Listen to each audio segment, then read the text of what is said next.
This is Bruce Knight, and you are from? Greenbelt, Maryland. And you're going to be making? Spanikopita. Now, I have to say, the name Knight does not sound Greek.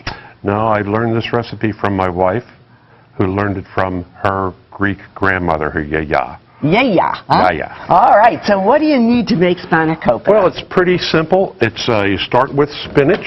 This is 3 boxes of frozen spinach that's been thawed. Actually, you can use frozen spinach. You don't have to use fresh. The 10-ounce boxes are best because they're already nicely cut. You simply drain them. And I love you're using your hands. All good cooks use hands, Yes, right? Absolutely. That's why God gave them to us. Uh-huh. It's also fun if you have children involved. They can squeeze all the water out of the spinach. So this is nice dry spinach. Nice and dry.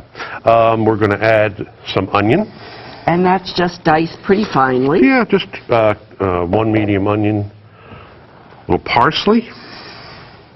It's already smelling good, I can tell you that. I'll tell you what. I love it. One of the key ingredients, which is dill. And is that fresh dill? This is dried. And Dried. dried is simply the best way. None of the measurements, the reason my mother-in-law wrote it down is when Yaya taught it to her, she did it all by demonstration. Right. And so she would have to do things like, oh, it's a pinch. Well, a pinch turned out to be a palmful, those kind of things. So my mother-in-law ended up writing it down. Oh, that was good. What's next? This is a little bit of vegetable oil, and I'm going to use some here, and I'm going to use some in the baking pan, and I'll show you later how that gets applied. This is large curd cottage cheese, a stretcher, if you will. Too much feta, and this is the... That's the cheese. This is the feta cheese, which is a Greek cheese. Very fragrant. Oh, it does smell great. And very salty. If you use too much of it, it overpowers the dish. So that's why you use the cottage cheese. So we cut it with a little cottage cheese. Right. What goes next? Okay, and we're going to add a little bit of salt. Now, a little bit of salt is how much? I'd say a little under a teaspoon. Okay. Got a little pepper.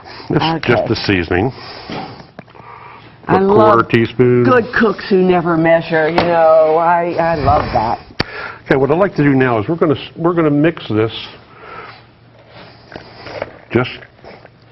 And if you were home, you might use your fingers. I would probably have one of my children use their fingers. So cooking is a family event in your house. It is. We're part of this great American melting pot, and each of us brings a little something different to the table. My sister married an Italian, and her mother-in-law taught her all the classic Italian dishes. And That's great. My wife was Greek, and she was taught all the classic Greek dishes. And my family is Scottish Presbyterians, and they cook for the multitude. You know, so that's great. So it's all fun. So we have some egg, but before we do, I'm going to just take a little pinch here. And taste it. What do you think? Perfect. Perfect. Okay. Okay, and then this is 4 beaten eggs. That'll be our binder. Okay. I could do that for you. Thank you very much. Okay. And while you're doing that, maybe I'll just move ahead with the next step. You have some melted butter over there? I have some melted butter here. Now what we're going to do is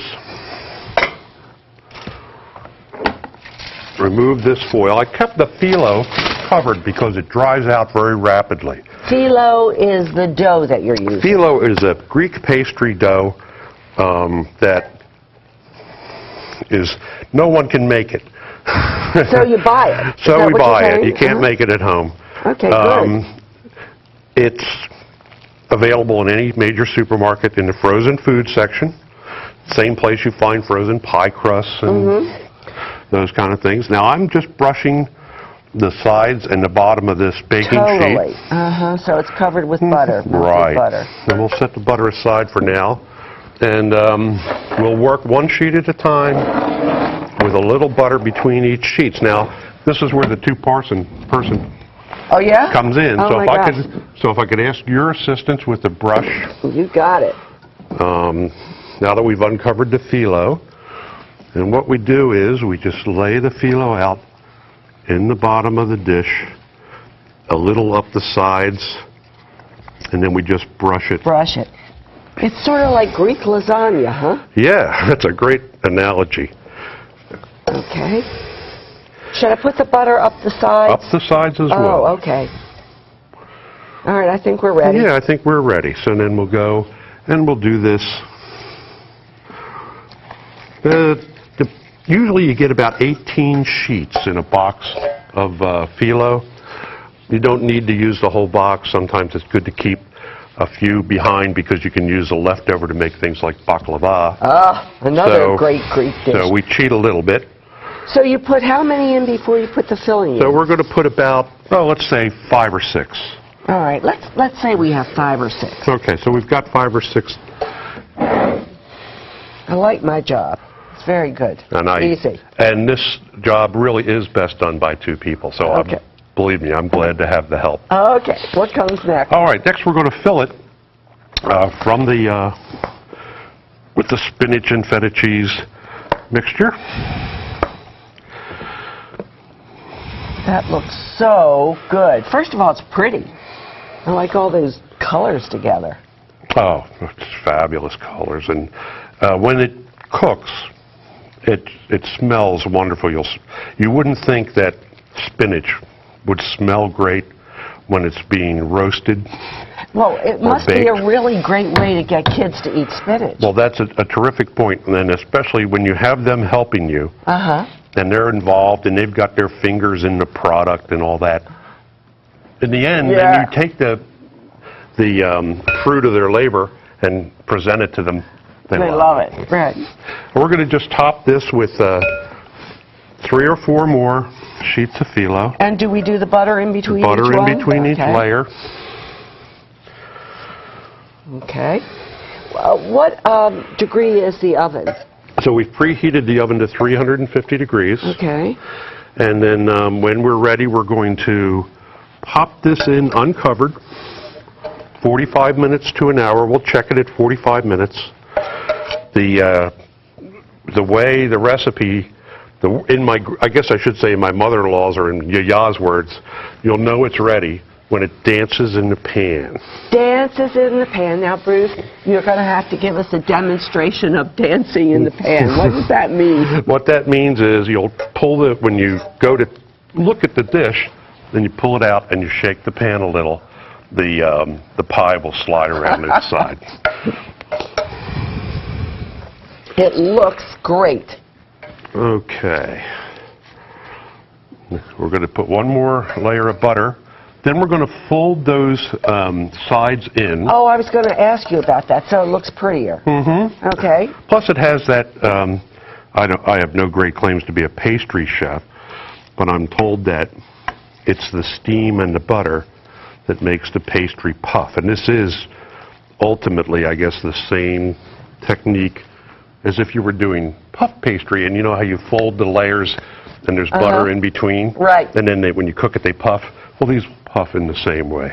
And then we're going to top it with one last layer, like so.